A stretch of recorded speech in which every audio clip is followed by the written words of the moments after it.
Good afternoon. I'm Matt Wilson, and it is with great pleasure that I have the honor to introduce Dr. Paul T. Finger, dear friend for over 2 decades during my career in ocular oncology.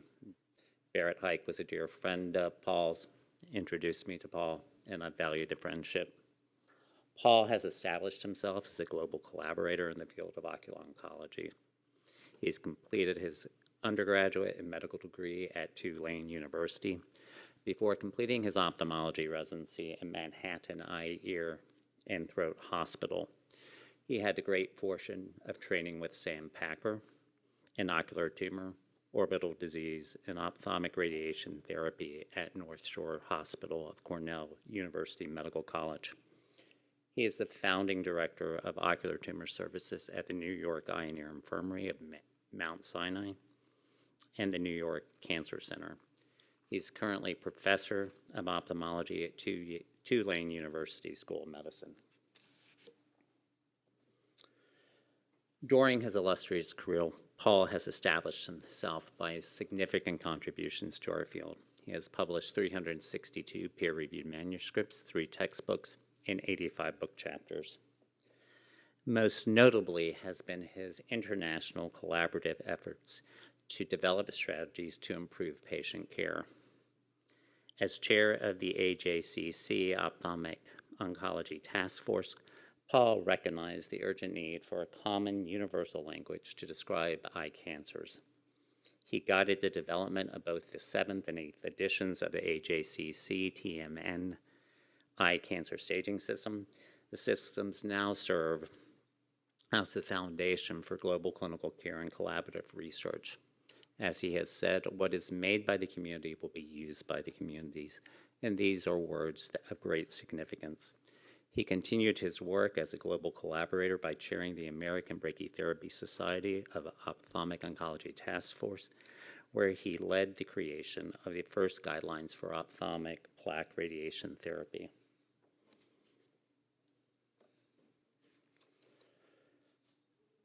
Paul's work has inspired the formation of multi-centered international working groups and collaborations. These collaborations have answered long-standing scientific questions and ensured that treatment decisions in ocular oncology are increasingly grounded in real-world medical evidence. Dr. Finger has graciously shared his knowledge and expertise around the world. He established the Eye Cancer Foundation in 1998. He has trained numerous international ocular oncology fellows and created centers of excellence in low-resource settings. He has a long lineage of ocular oncologists he has trained. With boundless energy, Paul has been the constant innovator, introducing new imaging modalities, refining surgical techniques, and developing novel ophthalmic radiation devices. His career reflects not only the record of discovery, but also a lifelong commitment to patients, trainees, and the global progress of ophthalmic oncology. It's with great pleasure that I welcome Dr. Paul Finger to deliver the Zimmerman Lecture.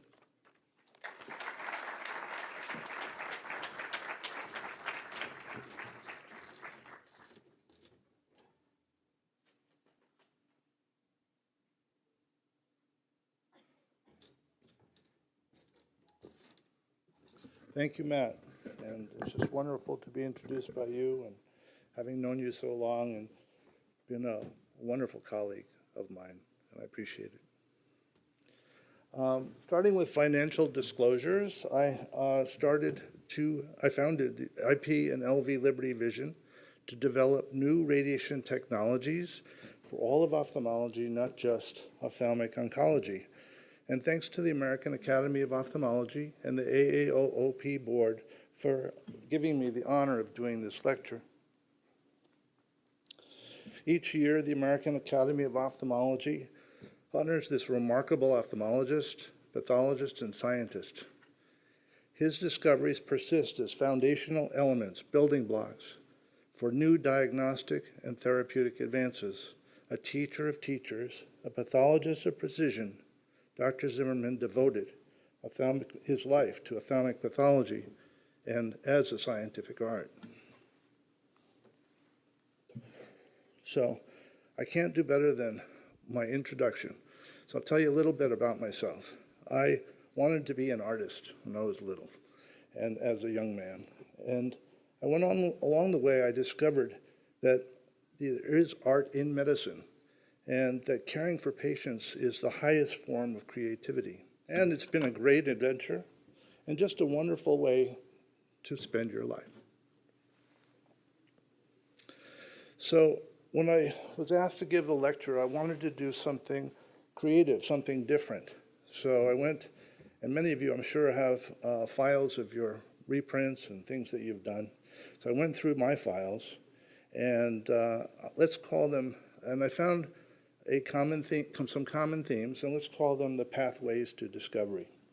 The first pathway, and by far the most common, was what I call found art. It's when you find something that already exists, it possibly in your specialty or another subspecialty, or maybe even in the real world, electronics, and you take that concept and you apply it to your subspecialty field.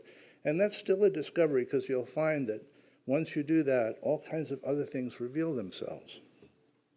One great example is Charlie Kellman. We all know Charlie. He was a professor of mine. And the story goes that he went to the dentist and he was having his teeth cleaned by an ultrasound emulsifier. And that gave him an idea. So he was bold enough to go and start a company and create phacoemulsification, which became the most common form of cataract surgery.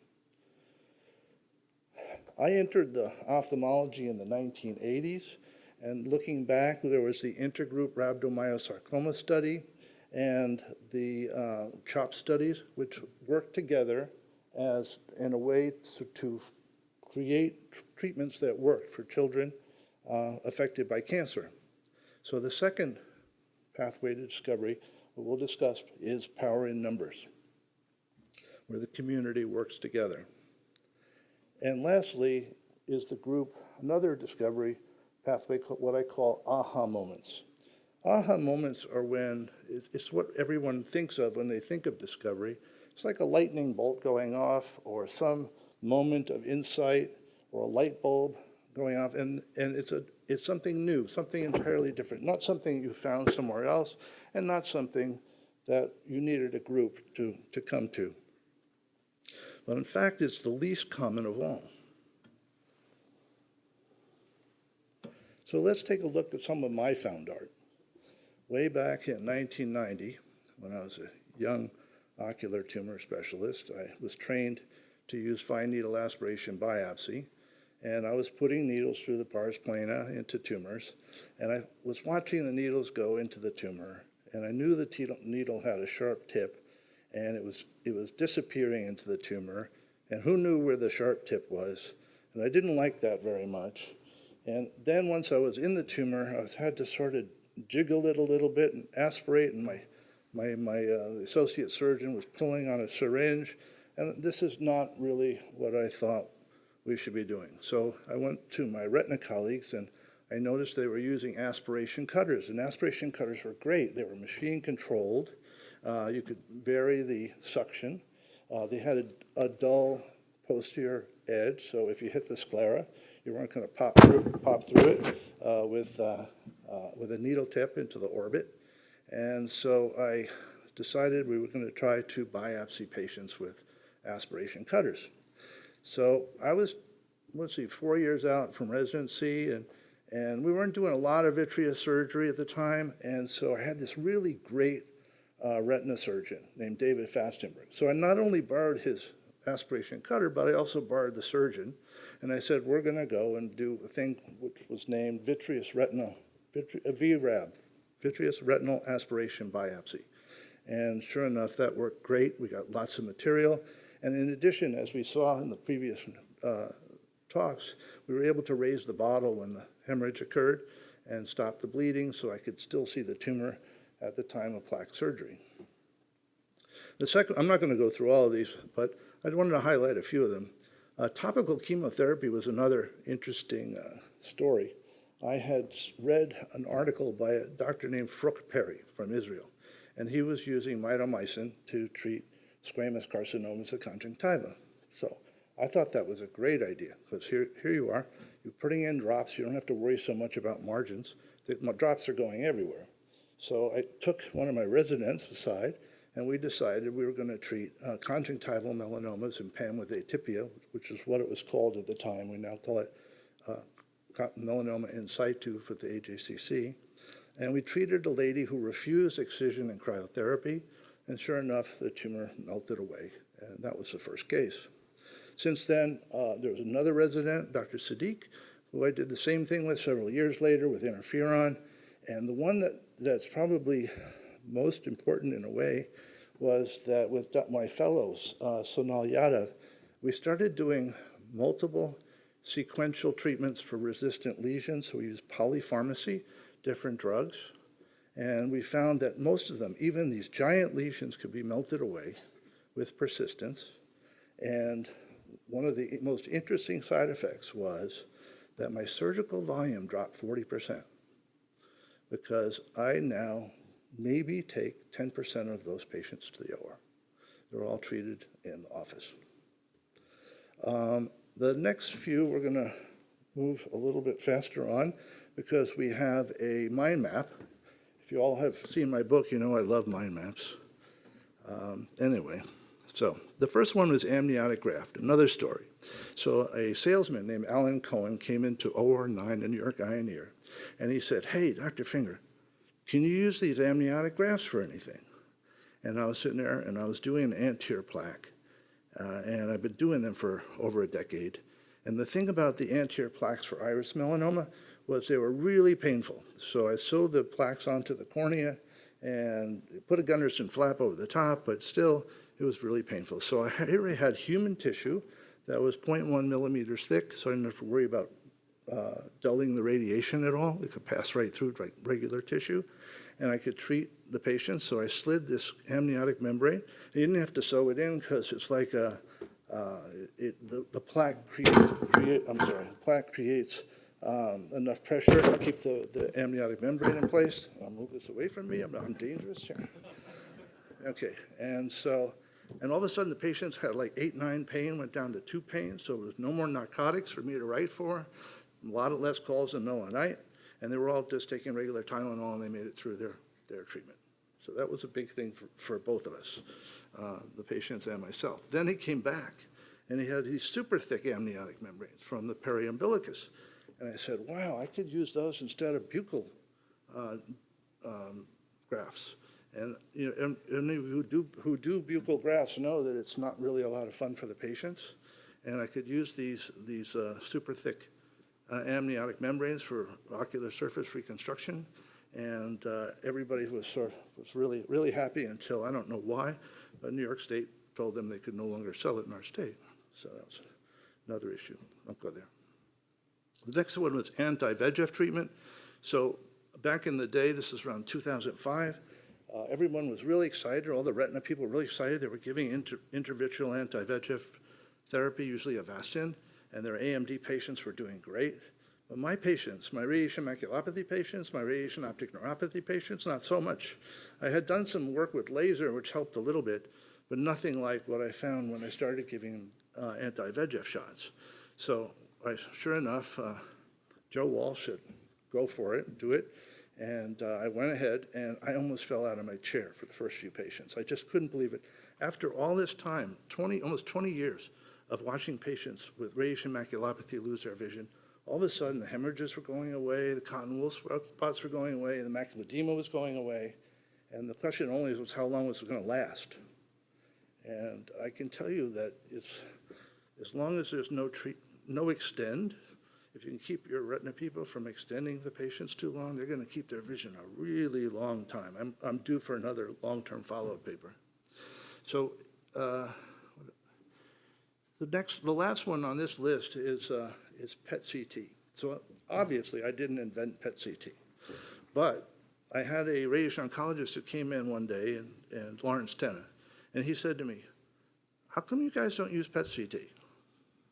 And I said, I don't know it. So I went to PubMed, I was looking, and nothing. And I said, well, we're definitely going to try to use PET-CT for choroidal melanoma. And so what I found was it was holistic. We could see the whole body. What I also found, rarely, that some people had bone mets but no liver mets.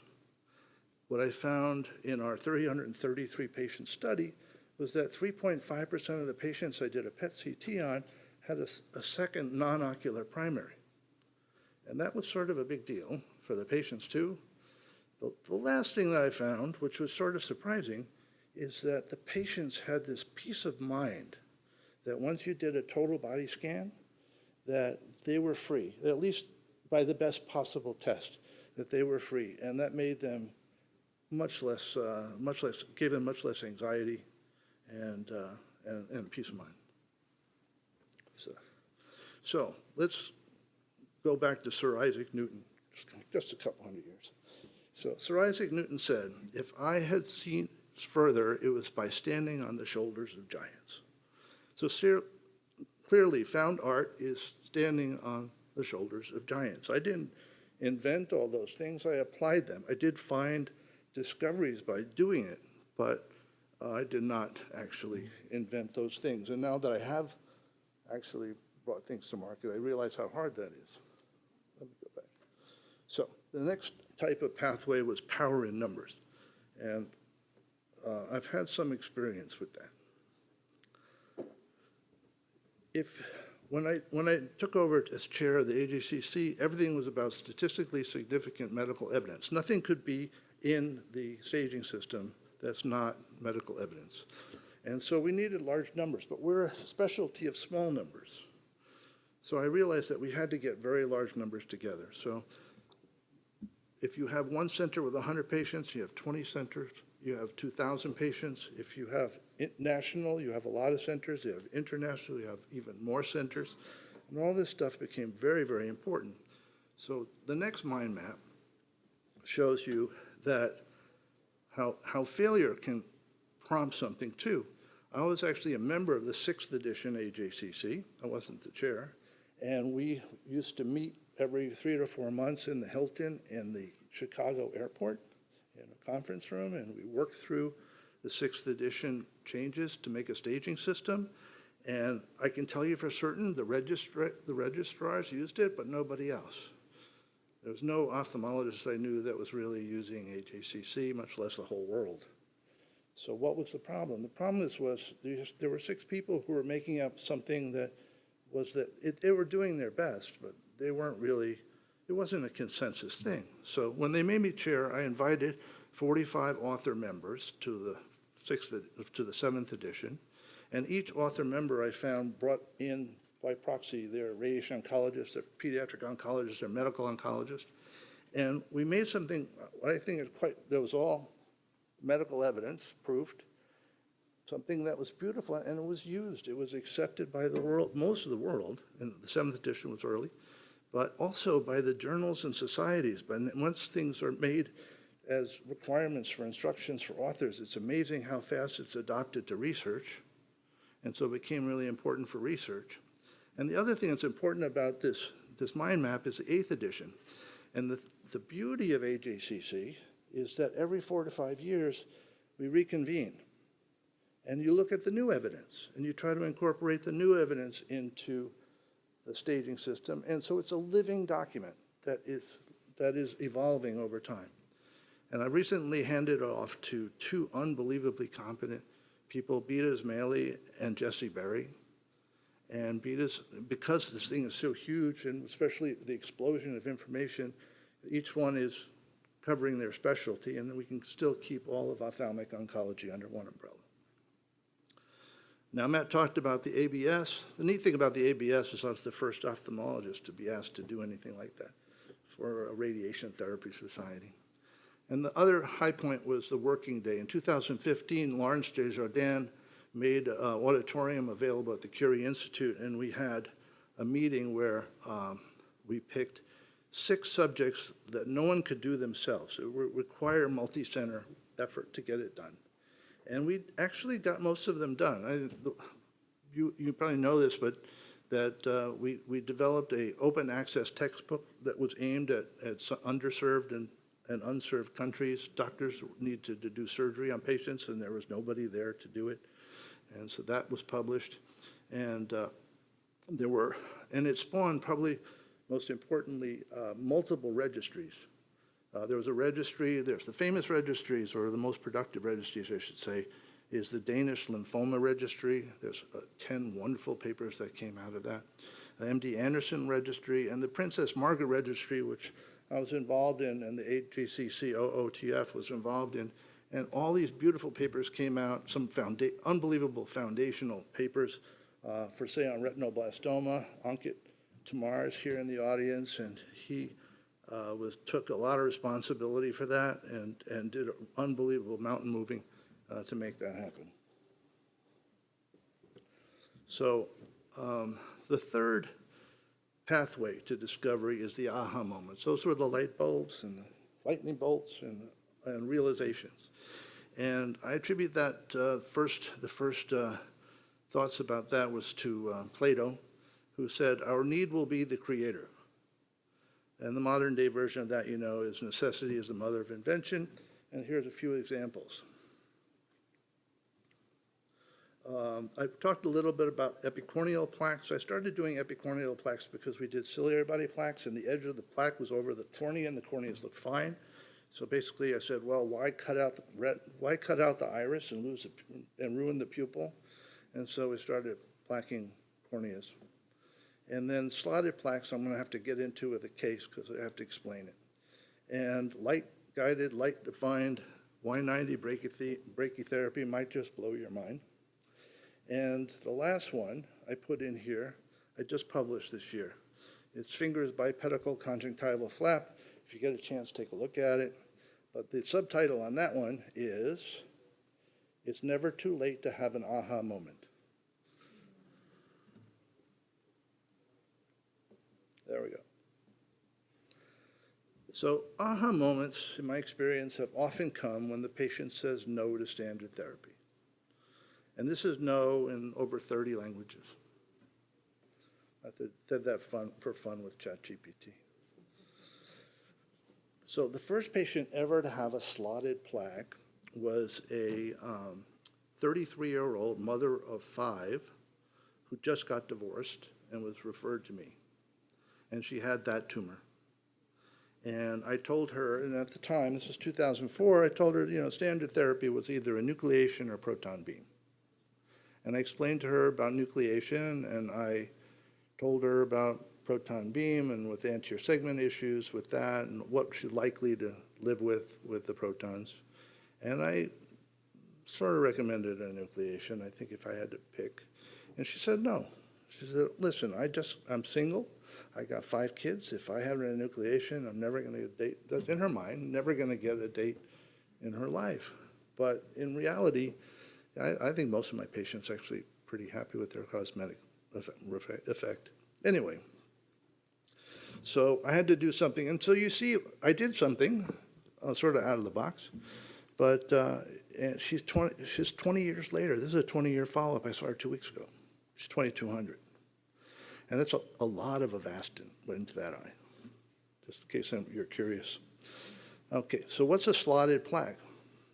Well, I happen to be doing some research and looking at optic nerve sheath diameters with 3-dimensional ultrasound reconstructions and then correlating it to CT and MRI.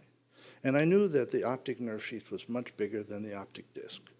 And these are some numbers. I thank you for advancing it, but I'm trying to catch up a little. So here's an image that shows you the optic behind the thin circle is behind the eye, and the disc is obviously the disc. And so just to give you a perspective, this is just a juxtapapillary melanoma. It's not like that last patient. This is just one that's touching. And you can see that you can't get to the posterior edge of the tumor, and that's likely why I think Mandeep also reported on failure of local control for juxtapapillary tumors being high, and these are some of the anatomic problems. Here we go. We have another circle. This circle is a round plaque, and you're putting the round plaque right up against behind the eye, against the optic nerve sheath, and you can see just what you cover if you do that. This is just a hypothetical. Here's another hypothetical. This one is a notch plaque. And you can see that it's a little bit better for covering, there we go. It's a little bit better for covering the tumor on the top and the bottom, but still there's no margin of safety. And this is like perfect. I mean, it's like conformal, and anybody who's operated back there knows that this is probably interesting, idealized concept, but very difficult to do. All right, so, and this is the ideal, what we call ABS normal plaque placement, where you have the entire tumor encircled and you have a margin. And this tumor is going to be controlled. I can, give it a normal amount of radiation, this is it. But in order to get a plaque back there, I'd have to actually slice off the optic nerve and then put the plaque on the back, and it sort of defeats the purpose. So I built a plaque. I took normal plaques and I made cutouts. I knew that the optic nerve sheath was about 5.6 millimeters. I needed some space on either side, so I added a millimeter. And I realized that it's the seeds, not the plaque, that's doing the radiation. So as long as we can modulate the position of the seeds and we can fill in the gap, that we could create ABS normal plaque placement. Now, the problem is, you have the optic nerve inside the plaque.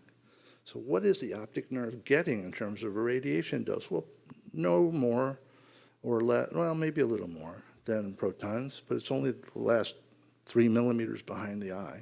And actually, it winds up making a difference, because as long as you give them initial and continuous periodic anti-VEGF therapy, they do really well. But here's your optic nerve sheath, and there's your optic disc. And there was a 12-year report, which I read, I should make another one. That's 2018, that's 7 years ago. Here's another interesting case. This was a 67-year-old Russian woman who I had a diffuse iris melanoma. I told her she had to have an enucleation. This was 2009.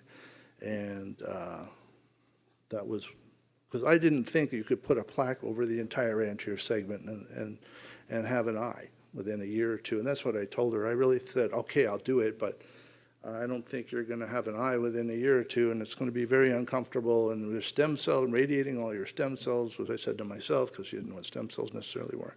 And but I did it, and so I put, you can see the blue dots are the edges of the plaque, and I put a giant amniotic membrane on there because I knew it'd be rubbing on the cornea, and I sewed the plaque on, I covered it with a Gunderson flap. So here she is, 9 years after the plaque. She proved me wrong. I was wrong. Not only did she not miserable, she's fine, but she's 20/20 and at a pressure of 19. Ask me why, I don't know, but I know I've done a bunch more, and they're all the same. They do very well. The eye is a very forgiving organ.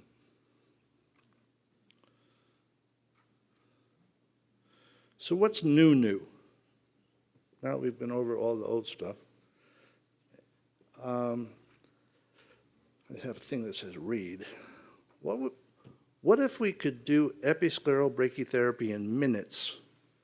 That is, during a single high-dose rate session, so that the patient can go home the same day, not radioactive. What if posterior segment plaques were surrounded by lights to guide both plaque insertion and plaque positioning during treatment? What if there was a specialized anterior segment applicator with a clear radiation shielding that was strategically placed around the source to protect the surgeon and the collateral tissues, and allowed the view of the source during the treatment while you're putting it on the eye? And lastly, what if we could use a new yttrium-90 source that was built in, and it was very measurable, so you could modulate the depth of irradiation, but didn't go as far as our standard low-energy photon plaques.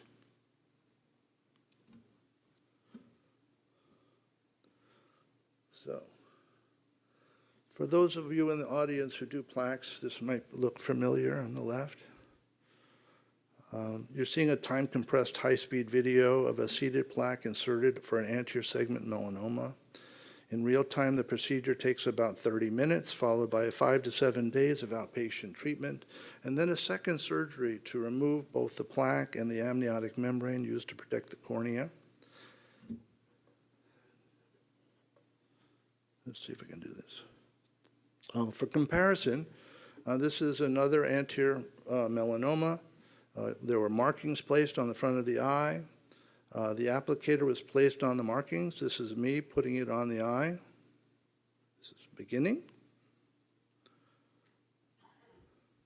On the eye for 7 minutes. Using an ENT chair so I can rest my arms. And then putting it back. No 360-degree peritomy, no episcleral sutures, no amniotic membrane buffer, no Gunderson flap, no postoperative infections, no multi-day treatment, no second surgery to remove the plaque, and most of them are done under topical anesthetic. One more. What about posterior segment tumors and benign growths? The first commercially available light-guided, light-defined posterior segment brachytherapy device. The actual treatment times depend on tumor thickness and disc strength, but this tumor was treated in 5 minutes. You can see the 4 lights around the melanoma, and there it comes out. This particular one was done with a conjunctival incision and opening tenons and sliding it back. I'm sure there'll be more tumors that are under muscles that you'll have to move a muscle, but this one we didn't. So, in conclusion, discoveries can be found in the world around you. Discoveries can result from working with others. Aha discoveries are often fueled by necessity, but typically are rooted in some prior knowledge or experience.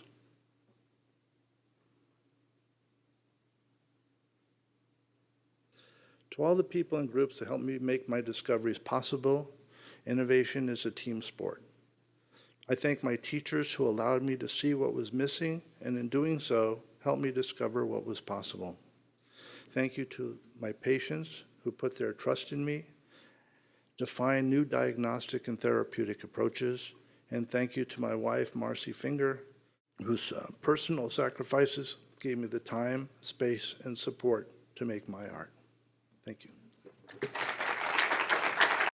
I'd like to take a moment to thank the Eye Cancer Foundation for supporting our research and educational initiatives. We were the first to develop international multi-center cooperative research. We want to help you, your children, and families around the world. Please consider visiting our website, eyecancercure.com.